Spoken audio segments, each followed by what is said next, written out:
Everyone, welcome back to my channel and you are watching Gurukul English classes. I am your Shikhadi and today's topic is the longest chapter of class 12th. And this is, yes, you are right, the chapter is The Enemy from the book Vistas. This is the story of Dr. Sadao Hoki, his father, Hana, and a refugee. So let's start and know what is an American prisoner of war is washed ashore in a dying state and is found at the doorstep of a Japanese doctor. And the Japanese doctor is, yes, he is Dr. Sadao Hoki, who is a famous Japanese surgeon and an accomplished scientist. Should he save him as a doctor or hand him over to the army as a patriot? What happened? We know it by reading the chapter. So let's start. But before starting, if you have not subscribed my channel till now, please subscribe my channel and share it with your friends also.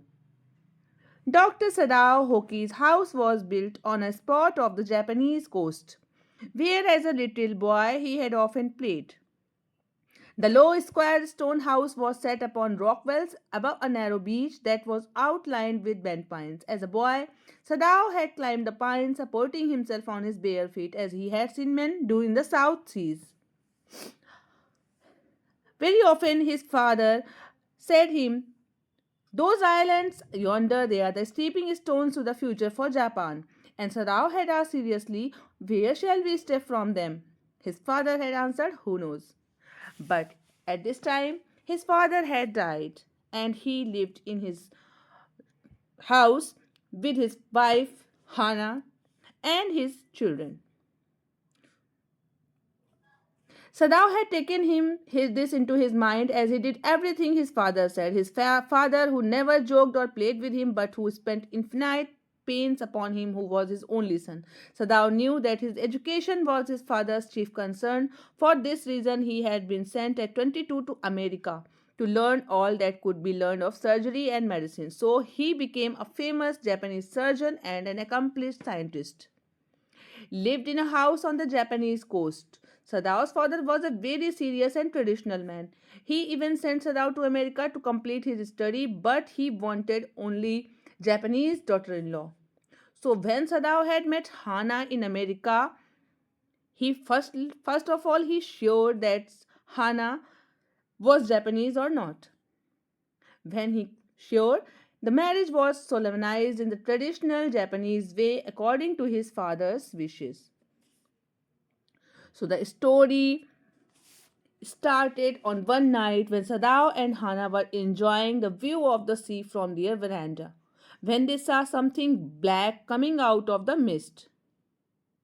It was at this moment that both of them saw something black come out of the mist. And what is this?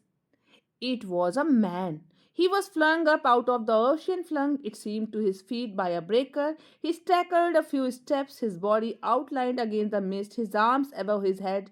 Then the curled mist hid him again. "Who is that?" Hannah cried. She dropped Sadao's arm and they both leaned over the railing of the veranda. When they reached him, they found the man was wounded. Hannah realized that when he was in wet rags of garments, Sadao stopped Hana at his side and turned the man's head. They saw the face, and Hana whispered, "A white man." Yes, it was a white man. The wet cap fell away, and there was his yellow hair, long as though for many weeks it had not been cut, and upon his young and tortured face was a rough yellow beard. After this, they saw the man had been shot and had not been tended. It was bad chance that the rock had struck the wound. "Oh, how he is bleeding," Hannah whispered again in a solemn voice. "What shall we do to this with this man?" Sadao muttered. But his trained hands seemed of their own will to be doing what they could to stanch the fearful bleeding. He packed the wound with the sea moss that strewed the beach. "The best thing that we could do would be to put him back in the sea," Sadao said. "Yes, undoubtedly, that would be best," Hannah said steadily. "But if we sheltered a white man in our house, we should be arrested, and if we turned him over as a prisoner, he would certainly die," Sadao said. The kindest thing would be to put him back into the sea, Hannah said, but neither of them moved. Here is something about him that looks American. Suddenly, Sadao said, as, uh, what is he? There is something. He took up the battered cap. Yes, there almost gone was the faint lettering, a sailor from an American warship. This means the man was a prisoner of war. Yes. Both Hannah and Sadao, torn between his moral duty as a doctor, which urged him to save the dying man, and his national duty, which required handing him over to the army as a patriot. Both Hannah and Sadao finally decided to take the man home as he was in need of urgent medical attention, and you know that Sadao was a doctor. So they decided that they should tell the servants what they intended to hand him over to the police, but they carried him to the bedroom of Sadao's father as his father was no longer alive. When Hannah returned to the kitchen, she found the other two servants frightened at what Sadao had told them. The servant tried to convince Sadao to hand over the enemy to the police. But Sadao was ready to operate. He was completely absorbed in his work. He told Hannah that she would need to give anesthesia to the man. Hannah was able to assist her husband in the operation because she also assisted her. While operating, Sadao called the enemy his friend. When he finally succeeded in taking the bullet out, Sadao was sure that the man would live in spite of his suffering. Hannah took good care of the man. Her servant, Yumi, not favored her. But besides this, the man was surprised to see Hannah talk in English. Hannah told him that she had lived in America for a long time. And the enemy revealed that his name was Tom. And after this, we came to know that the enemy was Tom. Sadao was still confused about handing him over to the police or not.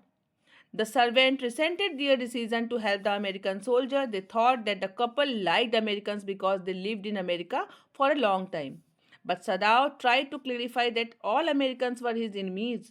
So, on the seventh day, the servants left the home.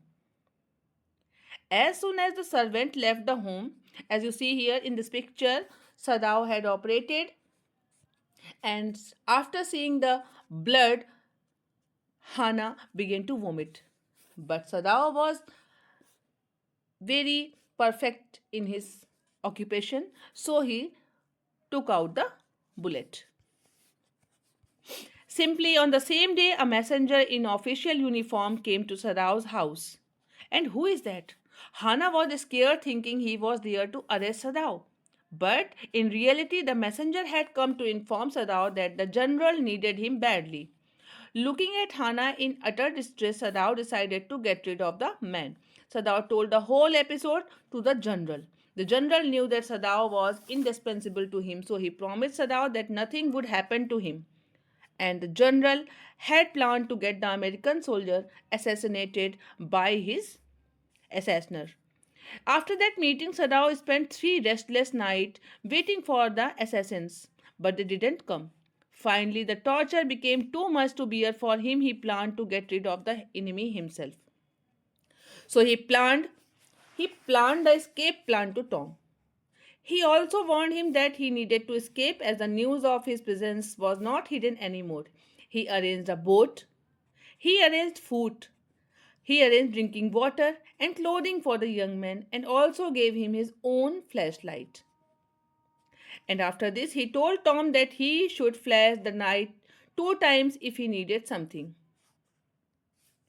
He he provided him the boat, and he must do this only when the sun dropped under the horizon. He further added that Tom could find many fish to eat, but he should eat them raw, lest the fire should be seen from far away.